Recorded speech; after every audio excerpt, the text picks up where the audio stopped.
발제는 사실은 1년 전에 우리가 50주년을 준비하면서 50주년 행사를 어떻게 기획하고 준비할까 하면서 한 5-6분 그 평신도 목회자들이 같이 모여서 그 정말 거의 매주 모여서 같이 토론하고 이야기하고 그럴 때 제가 이제 춘천의 소리가 뭔지, 춘천 지역교회의 그런 요구가 필요가 뭔지 그것을 찾아보기 위해서 이런 글을 준비했던 글이고요. 1972년 7월 31일 그 춘천 성시화 운동 전도대회가 있었는데 그때 모토 그 캐치프레이어는 전 교회가 전 시민에게 전 복음을 전하자였습니다. 그런데 우리가 50주년 행사를 준비하면서 그런 생각을 했어요. 50년 전과 50년이 지난 지금 또 앞으로 우리 춘천 성시화 운동 본부의 방향을 어떻게 잡아야 되는가, 이제 그런 것이 중요한 숙제였고 과제였습니다. 우리가 인구도 보니까 10만이었던 50년 전에 10만이었던 도시가 30만이 됐고 교회 수도 뭐 어떤 분 33개 교회였다 이렇게 얘기하시는 분도 있고 약 40여 교회에서 지금은 400에서 450개 교회, 10배 교회 수도 10배가 성장했고요. 그 다양해진 만큼 또 굉장히 어떻게 보면 필요가 굉장히 다양해졌다는 것을 볼 수 있고요. 또 시대적인 사조도 굉장히 많이 바뀌어서 그 모더니즘에서 포스트 모더니즘으로 이렇게 세대 간의 어떤 그 차이가 아주 극명하게 이렇게 드러나는 그런 현상을 우리가 이렇게 경험할 수 있었습니다. 옛날에 우리가 50주년 행사 50년 전에는 전교회가 참여했던 운동이었다면 지금은 그 우리가 준비할 당시만 해도 10여 교회 아니면 30여 교회 정도가 이렇게 교회연합 운동에 함께 참여하고 있는 굉장히 그 가슴 아픈 연합 집회지만 정말 연합이 잘 안 되는 그런 모습을 보면서 이런 현실 속에서 어떻게 전교회가 성시화 운동을 일으킬 것인가, 이제 그런 문제에 대해서 우리가 고민하게 됐습니다. 현재 춘천의 성시화 운동의 상황을 보면 이를 위해서 먼저 춘천의 성도들을 대상으로 설문조사를 진행했는데 설문의 핵심은 3가지입니다. 춘천 성도들이 갖고 있는 성시화 개념, 성시화가 도대체 뭔가에 대해서 어느 정도 알고 있는지, 그리고 그들이 어떤 필요, 대교회 사역을 위해서 또 대사회적으로 어떤 필요를 갖고 있는지에 대해서 알길 원했습니다. 그리고 앞으로의 성시화 운동의 패러다임이 어느 쪽으로 가야 되는지 그런 부분들을 함께 설문지에 담게 되었습니다. 잠깐 이론적인 이야기를 좀 생각해 보면 이 산업화를 거치면서 굉장히 도시화가 이제 급속도로 이제 가중되게 되는데 복음화 혹은 성시화 사역에서 이 도시는 굉장히 교두부를 이렇게 갖는 것에 굉장히 전략적인 면에서 굉장히 중요한, 제가 한 15년 전에 그 성시한국에서 하는 미션 퍼스펙티브를 이렇게 진행할 때 그 선교 한국에서도 이 춘천이란 도시 그때 한 20만 됐었는데 이 도시를 좀 모델처럼 그렇게 좀 세웠으면 좋겠다. 그래서 이제 그런 운동을 한 적이 있는데 지금 그 춘천이란 이 도시가 어떻게 보면 이제 30만이라는 그런 도시화가 됐는데 이 도시 속에서 어떻게 복음적인 또 성시화의 그런 교두부를 우리가 마련할 것인가. 유엔 인구국에서 얘기하는 것은 2050년까지 세계 도시가 세계가 68.7%가 도시화될 것이다라는 그런 보고를 한 적이 있습니다. 그러니까 도시화가 굉장히 지금 급속화되고 있다라는 거죠. 저도 이제 농촌 출신이지만 농촌에 가 보면 이게 텅텅 비어가는 그런 현실을 좀 보게 됩니다. 도시화의 속성상 대도시화될수록 그 세속화되는 그 세상적인 가치관, 세상적인 어떤 성공, 지향적인 그런 문화가, 그래서 반성경적인 비성경적인 그런 문화가 도시화가 진행될수록 더 심각하게 되는데 그렇게 진행되는 이 도시화 속에서 어떻게 우리는 복음화를 이루고 성시화를 이룰 것인가, 이런 것이 우리의 중요한 과제였습니다. 스티븐 어문과 저스틴 버자드가 쓴 도시 목회 가이드에서는 도시의 특성을 3가지로 이야기합니다. 자석과 같은 그런 속성이 있다. 그래서 끌어당긴다라는 거죠. 그래서 성공 지향적인 사람들이 도시로, 또 도시에는 성공 지향적인 사람만 모이는 게 아니라 또 소외받은 사람들도, 도시 가면 뭘 얻어먹을 수 있는 것들이 있으니까 도시로 소외당한 그룹들이 또 이렇게 끌어당기는 현상들, 뭐 이런 도시에는 어떤 자석과 같은 현상들이 있기 때문에 도시를 우리가 정말 중요하게 여겨야 된다라는 거죠. 또 도시는 확성기 같은 그 역할을 하는데 굉장히 도시의 특성은 밀집된다라는 거죠. 그래서 어떤 그룹이 이렇게 밀집되고 뭐 비슷한 사람들이 이렇게 모이기 시작하고 밀집되기 시작하면 그런 소리들이 이렇게 확성기처럼 나타나게 되는데, 이 도시의 그 제가 이제 성취화 준비하면서 느낀 것은 뭐냐면 이 밀집성뿐만 아니라 다양성이 있다라는 거예요. 다양한 사람들이 연합하면 훨씬 더 시너지 효과가 나타나는데, 그런데 이 다양성으로 넘어가는데 참 이렇게 많이 걸림돌이 있다. 그 중간에 물론 어떤 과정이 필요하다라는 것을 느끼게 됐습니다. 또 하나는 엔진인데, 세상을 움직이는 힘, 도시를 움직이는 그런 엔진과 같은 역할을 하는 게 뭔가, 그것은 엔진의 연료를 그 창의력으로 보았습니다. 그래서 이 성시화 운동을 하면서 좀 창의적인 접근 전략에 있어서 우리가 늘 해오던 어떤 전통적인 것에서, 전통적인 것을 우리가 무시할 수는 없지만 그러나 좀 창의적인 것을, 아까 서두에서 말한 것처럼 이 모더니즘 세대는 그냥 전통적인 건 굉장히 익숙하고 쉽지만, 포스트 모더니즘 세대들은 전통적인 걸 일단 거부하고 자기가 참여하지 않는 것은 무시하고 이렇게 사는 세대이기 때문에 이런 다양성을 잘 담아낼 수 있는, 또 창의력을 잘 담아낼 수 있는 그런 접근 방법이 필요하다라는 것입니다.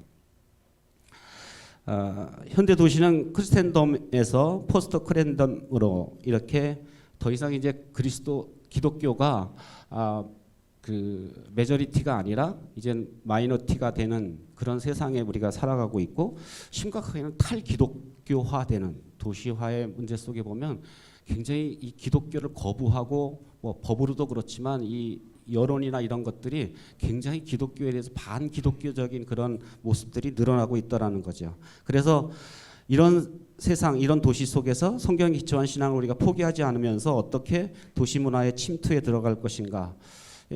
센터 처치를 저자였던 그 팀 켈러 목사님이 그 책에서 보면 상황화를 굉장히 강조하고 있습니다.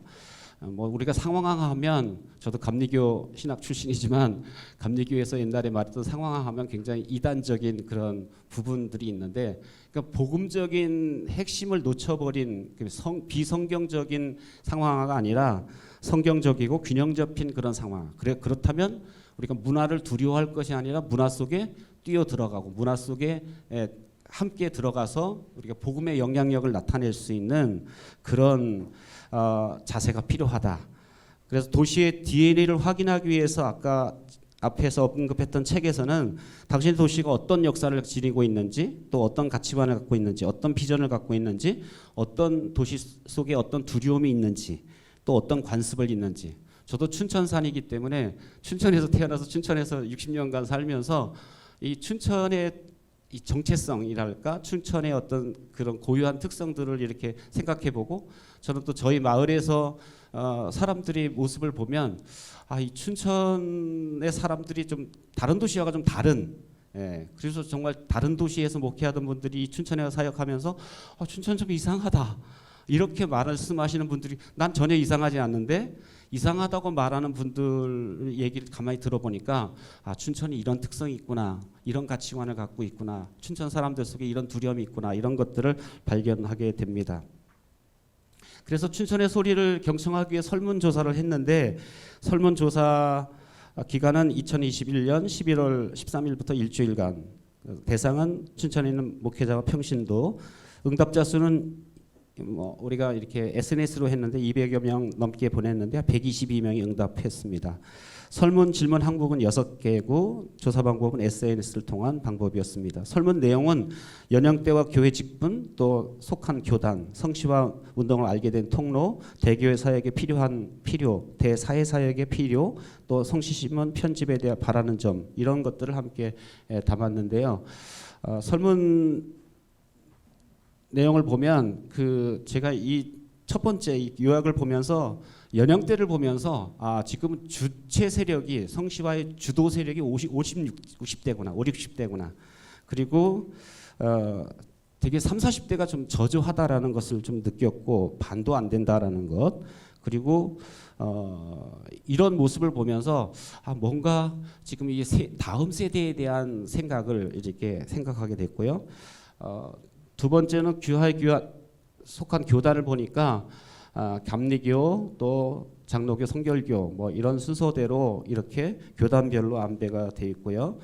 또 성시화 운동을 알게 된 통로를 보니까 성시화 신문의 역할이 굉장히 컸다라는 것을 알 수 있고, 또 성시화 1년에 한 번씩 했던 성시화 집회가 그래도 나름 성시화에 대한 이렇게 알리는 그런 통로가 됐다라는 것을 알게 됐습니다. 그리고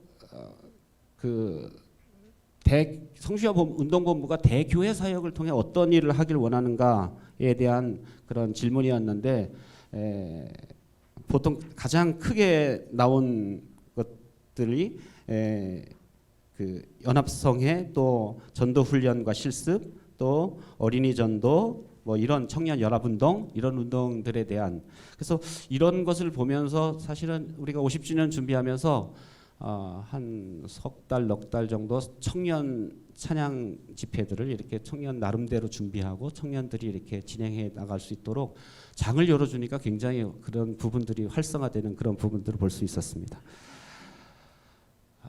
그다음에 대교회 사역, 대사회 사역에 대해서는 사회적인 약자, 아까 우리 장 박사님 말씀하신 것처럼 이 사회적인 약자에 대한 관심을 우리가 더 많이 기울여야 된다. 교회가 그런 것들이 가장 많이, 압도적으로 많이 이렇게 80%, 65% 이상 이렇게 관심을 보이게 됐습니다.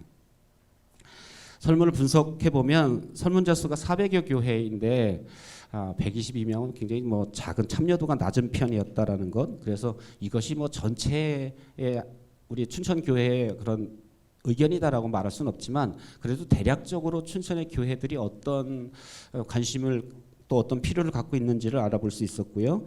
응답자 연령대를 보면 5, 60대가 가장 많았고, 그래서 아까 얘기한 대로 3, 40대 다음 세대들이 이 바톤을 좀 이어갈 수 있도록 좀 우리가 배려, 그런 전략이 필요하다라는 것이고요. 그밖에 나머지 것들은 제가 아까 발표에서 말씀을 드렸습니다. 결론적으로 50년 전 전교회가 전 시민에게 복음을 전하자라는 그런 캐치플레이어를 가지고 우리가 시작된 이 성시화 운동이 이 춘천이란 도시를 어떻게 거룩한 도시를 세워서, 옛날 김중국 목사님, 제가 청년 때 만났던 김중국 목사님 늘 하시던 말씀이 이렇게 입체적인 복음화를 굉장히 많이 강조하셨어요. 제가 지금 속에 또 그 단어가 이렇게 잊혀지지 않는 것은 뭐냐면, 복음화라는 건 성시화라는 건 뭐냐면, 복음을 통해 변화받은 그리스도인들이 도시 구석구석에서 마을 골목골목에서 정말 그리스도의 향기가 되고 그리스도의 영향을 나타내는 그런 운동이 일어나야 된다라는 것을 굉장히 많이 강조하셨는데, 이 어떻게 하면 이 춘천 성시화 운동본부가 역사와 전통을 자랑하는 것뿐만 아니라 이 근본적인 입체적인 춘천의 입체적인 복음화를 이루어 나갈 것인가를 우리가 고민하게 됐습니다. 제가 성시화 운동이 왜 필요한가를 다시 한번 생각해 보면, 이 도시에 더 많은 사람들이 만약 복음을 만났고 복음을 접한다면 이 도시가 어떻게 바뀔까? 춘천의 시민들이 원수를 사랑하게 되면 어떤 변화가 일어날까? 그런 면에서 춘천의 경제 문화는 세계 전역의 사람들에게 어떤 유익을 줄까? 춘천에서 일어난 주요 문제가 뭐고 어떻게 교회는 그 문제를 해결하는 데 참여할 수 있을까? 저도 이제 교회를 개척하고 시작하면서 그때 이렇게 지역 주민들을 만나서 이렇게 면접을 했던 적이 있는데, 그때 가장 필요들이 뭐냐면 이 방과 후에 아이들을 돌볼 맞벌이 부부들이 많으니까 그런 필요들을 이야기했고, 그래서 이제 저희는 지역아동센터 하기 전에 그 아이들을 이제 이렇게 교회에서 돌보기 시작한 그런 운동을 하게 됐는데, 어떻게 보면 지역 사회가, 지역 교회가, 지역이 어떻게 어떤 필요를 갖고 있는가를 찾는 것은 굉장히 중요한 문제라고 생각되어집니다. 그래서 이 도시에 정말 이런 장점을 기반으로 어떻게 교회를 성장시킬 수 있을까? 춘천의 모습을 볼 때 하나님이 뭘 가장 기뻐하실까? 우리가 이게 연합이 잘 안 되는 이유는 뭐냐면 내 교회, 또 내 성도, 여기 집중하면 사실은 하나님 뜻이 잘 안 보이지만, 그것보다 더 중요한 건 하나님 뭘 기뻐하실까? 우리 교회를 통해 하나님이 어떤 모습을 하나님 기뻐하실까를 찾는 모습이 필요하다라는 생각이 듭니다. 그래서 분쟁이 그치고 평화가 찾아오고 누구도 거짓말하지 않는다면 춘천의 모습이 어떻게 바뀔까? 이런 것들을 우리가 좀 꿈꾸면서 성시화 운동을 이루어 나가야 되지 않을까? 아까도 우리 장 목사님 말씀하셨지만 도시에서 우리 교회가 만약 어느 날 없어졌어요. 그러면 주변의 사람들이 안타까워할까? 아니면 박수를 칠까? 이런 생각을 해보면 우리 교회가 지금 제대로 지역사회 속에서 영향력을 끼치고 있는가를 우리가 한번 돌아볼 기회가 되어야 됩니다.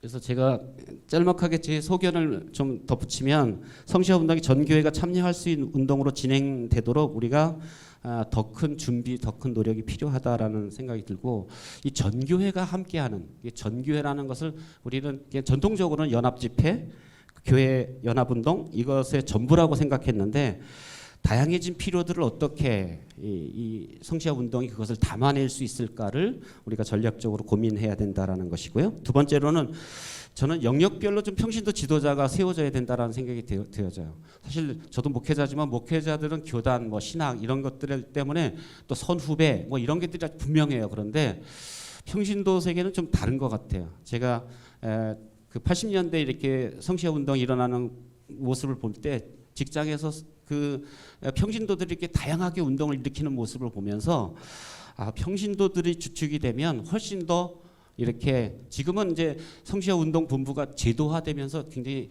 교회 중심, 목회자 중심으로 이렇게 좀 이게 흐름이 좀 바뀌었는데, 좀 이렇게 약화된 평신도 운동이 좀 더 활성화될 수 있도록 우리가 일으키는 것이 이 성시화 운동에 좀 필요하다라는 생각이 들고요. 세 번째로는 다음 세대를 위한 장이 필요하다.